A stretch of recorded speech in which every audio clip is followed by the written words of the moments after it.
Saludos amigos, bienvenidos a este canal. Espero que la paz de nuestro Señor Jesucristo sea con todos ustedes. Hoy vamos a hablar de qué es eso que ha de ser quitado, de manera que el anticristo, el hombre de perdición, pueda manifestarse. Esto viene de Segunda de Tesalonicenses 2, el cual vamos a leer.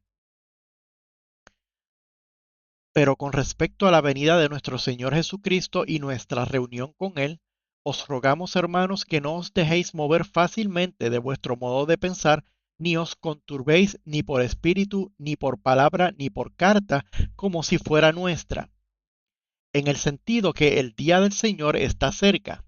Nadie os engañe en ninguna manera, porque no vendrá sin que antes venga la apostasía y se manifieste el hombre de pecado, el hijo de perdición, el cual se opone y se levanta contra todo lo que se llama Dios o es objeto de culto, tanto que se sienta en el templo de Dios como Dios, haciéndose pasar por Dios.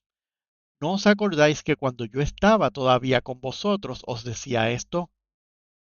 Y ahora vosotros sabéis lo que lo detiene, a fin de que a su debido tiempo se manifieste, porque ya está en acción el misterio de la iniquidad, solo que hay quien al presente lo detiene hasta que él a su vez sea quitado de en medio, y entonces se manifestará aquel inicuo, a quien el Señor matará con el espíritu de su boca y destruirá con el resplandor de su venida.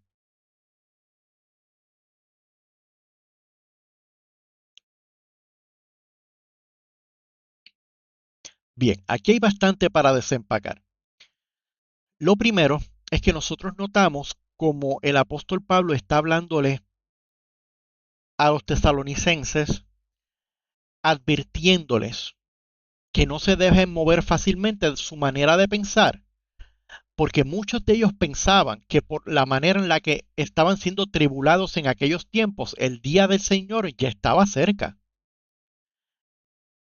Y Pablo les dijo que no se dejaran engañar de ninguna manera, porque no vendrá ese día sin que antes venga la apostasía y se manifieste el hombre de pecado, el hijo de perdición.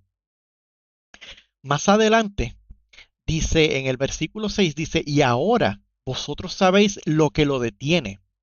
Esto da a entender que en ese momento la iglesia sabía que era lo que lo detenía. Ellos tenían conocimiento y sabían a plenitud que era lo que estaba deteniendo al hombre de pecado. Por eso es que Pablo se lo dice de esa manera, y ahora vosotros sabéis lo que lo detiene, porque Pablo no procede a decirles esto es lo que lo detiene. Eso lo que nos da a entender es de que él sabía que ellos sabían exactamente de lo que él estaba hablando. Más adelante vuelve y nos repite solo que hay quien al presente lo detiene hasta que él a su vez se ha quitado de en medio, y entonces es que el inicuo se puede manifestar. Pero, ¿qué es exactamente él o eso que lo detiene?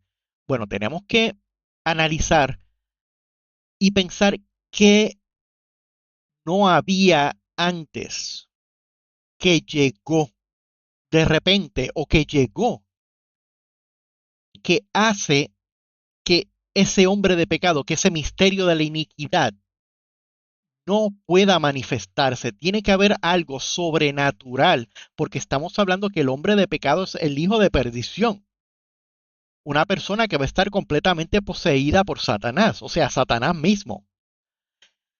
Y entonces ahí es donde tenemos que analizar qué es lo único que puede contener al hombre de pecado. Entiéndase, un hombre poseído por Satanás. ¿Qué es lo único?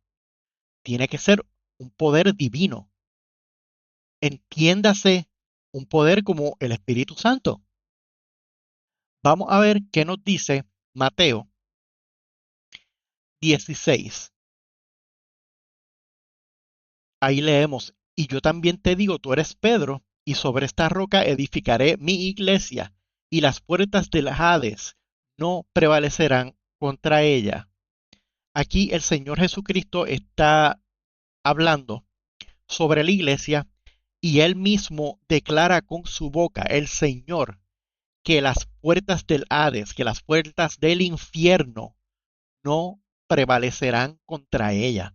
Las fuerzas del mal no tienen poder sobre la iglesia. Vaya anotando estos datos. Vamos a Hechos. Hechos 1.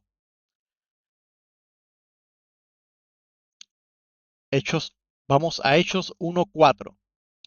Y estando juntos les mandó que no se fueran de Jerusalén, sino que esperasen la promesa del Padre, la cual les dijo: oísteis de mí, porque Juan ciertamente bautizó con agua, mas vosotros seréis bautizados con el Espíritu Santo dentro de no muchos días. Más adelante, en el versículo 8 dice: pero recibiréis poder cuando haya venido sobre vosotros el Espíritu Santo, y me seréis testigos en Jerusalén, en toda Judea, en Samaria y hasta en lo último de la tierra. Y habiendo dicho estas cosas, viéndolo ellos, fue alzado y la recibió una nube que le ocultó de sus ojos. Tenemos el relato de Mateo, donde el Señor dice que la iglesia, que las puertas del infierno no prevalecerán contra la iglesia. Tenemos aquí en Hechos donde el Señor promete darles poder a la iglesia. ¿Ok? Vayan anotando estos datos. Vamos a Hechos 2. Cuando llegó el día de Pentecostés, estaban todos unánimes juntos, y de repente vino del cielo un estruendo como de un viento recio que soplaba, el cual llenó toda la casa donde estaban sentados, y se les aparecieron lenguas repartidas como de fuego, asentándose sobre cada uno de ellos. Y fueron todos llenos del Espíritu Santo y comenzaron a hablar en otras lenguas, según el Espíritu le daba que hablasen. Aquí es cuando nace la iglesia, cuando a la iglesia se le da el poder, la autoridad y el poder. El Espíritu Santo desciende sobre ellos. Estos reciben los dones, reciben el poder, reciben la autoridad. Y de hecho aquí es cuando Pedro hace su primera predicación, en la cual se convierten 3,000 personas. Vamos a Efesios 1:19.